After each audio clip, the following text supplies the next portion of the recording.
Monterey Bay than you would get out in the ocean. Look at that. Alfonso's already got a nice crowd around him. Those long, skinny fish that are orange colored with the black stripe along the tail. Those are senorita fish, and they do tend to be first in line for lunch. Sometimes, if Alfonso doesn't start feeding fast enough, they turn it into a bit of a absurd situation to dive right into that food bucket.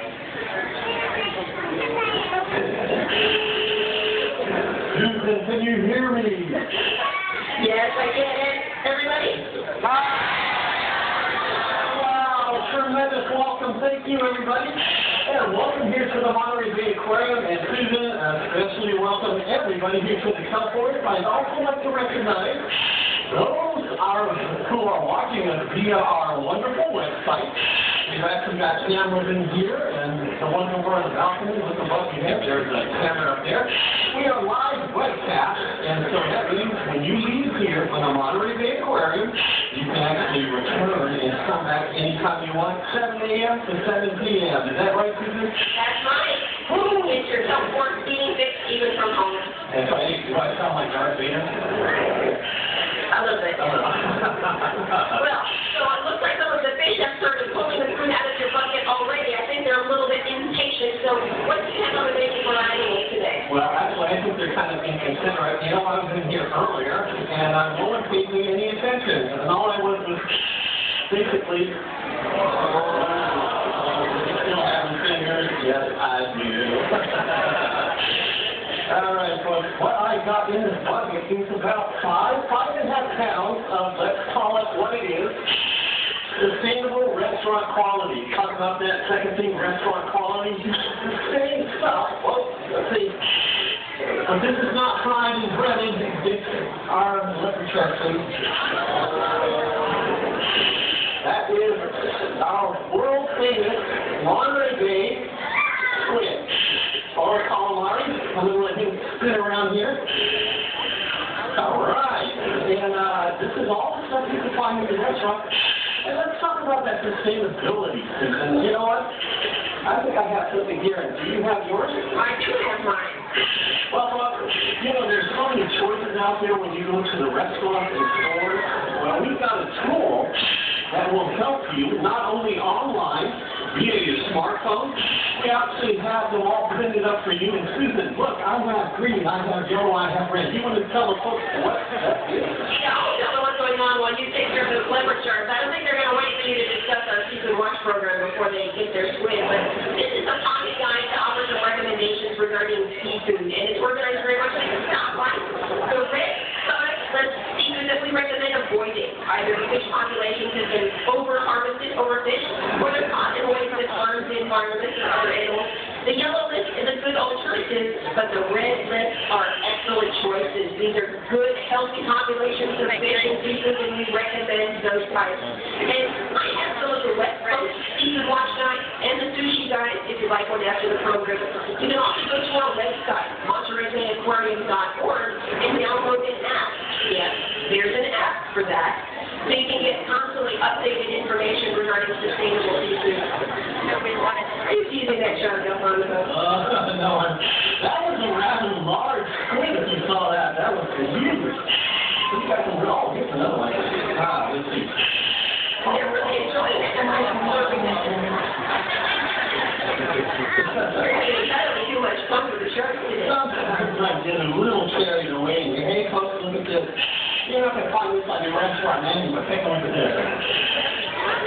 Oh, that was tasty, but I don't think I remember seeing that on my watch card. I think the shark just spat it out. He just spat it right back out. But that was actually vitamin. It's called a shell pack. And that one we actually make it here at the aquarium, and we actually feed it in here so that they get their vitamins, but sometimes it's like clam. Now, it looks like the sharks are kind of dominating the feeding today, taking many squid, but some of the other smaller fish in here are patiently waiting, but those really small fish in the service, they haven't approached you at all to get any food. Are they supposed to get any lunch today, Alfonso? Oh, yeah, you know what? You know, I'm a can feeding them. But, you know, there's another way we can do it. It's called broadcasting.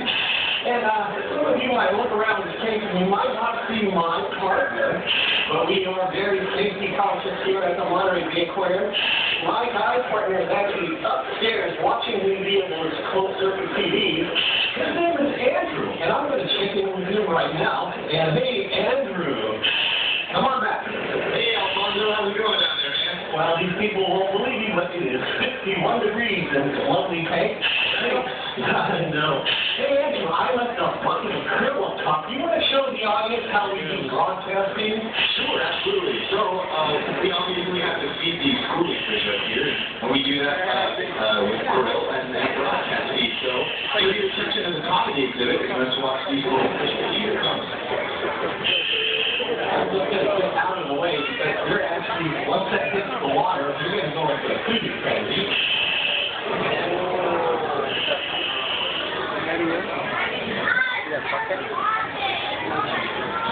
All right, so you see those small fish swirling towards the top, those sardines and anchovies are taking advantage of the small food that was just constant.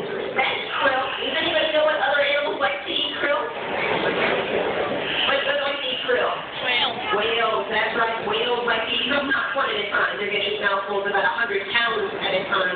But that's what our smaller fish eat because they have very small mouths and they can't take advantage of the large pieces of food that Alfonso is putting into the water over here. Quite. Wait, I'm going to see if I can disperse some of the other smaller and let it fall. Oh my gosh. What is this? What is this? So this is very special, ladies and gentlemen. The wolfgill tends to come out later in the day. You also notice that it's kind of sinking back down to the bottom, just like Alfonso. The wolfgill does not have a swim bladder. It's not able to stay in one place without working really hard. So it comes out, gets its food, and it sticks right back to it. Looks like it's making sure that that squid is dead. There you go. Shake it side to side. Make sure that frozen squid is dead. I think you want to clap. All right, there's number two squid. This squid. Oh, that's okay. One of the rockfish did not squid. How about a clam? No, I think he's playing with his food. He just tossed that squid back and forth. Call me in the camera, but He wants it down. okay, that is actually the small one. The large one is down into the crab. You know, that's quite a treat for that thing to come up. Kind of scared me there for a second. That can be a little startling when you see that oh so cute face right in your lap. That is so true on that one. And it looks like I'm coming down to the end of what's in my bucket over here. So, are you going to take some questions from the audience while the fish eating out? So yes, if it's time to play Stop the Diver. Time to play Stop the Diver. So if anybody has questions for Alfonso about our animals, the exhibits, or what it's like to dive in 50-degree water with a bunch of kelp-borne critters. Does anybody have a question? Yes, what's your question? So someone just noticed that the krill was tossed in with an extra treat for our visitors today, but hopefully you'll retrieve that on your way out. Oh, okay. I'll see if I can find it. Yeah. All right, so who has a question for Alfonso? I have a question. Yes. What cleans up the bottom from all of the extract? What cleans up the bottom from all of the extra food and the waste from the animals? And I think you were a part of that activity a little bit earlier today. We actually have a twofold. We have a clean, and that is we actually have an underwater vacuum. And we clean up all the debris at the bottom. You know, a lot of the food we're going to let settle on the bottom because we actually have our own nature's vacuum in here. And those are the sea stars and the abalone. They will actually crawl out to where it is. And the sea stars are very unique because they'll come up onto the food. And unlike you and I, they can actually expunge their stomach and then get all the food and then bring their stomach back in. So they're nature's vacuum, the sea stars.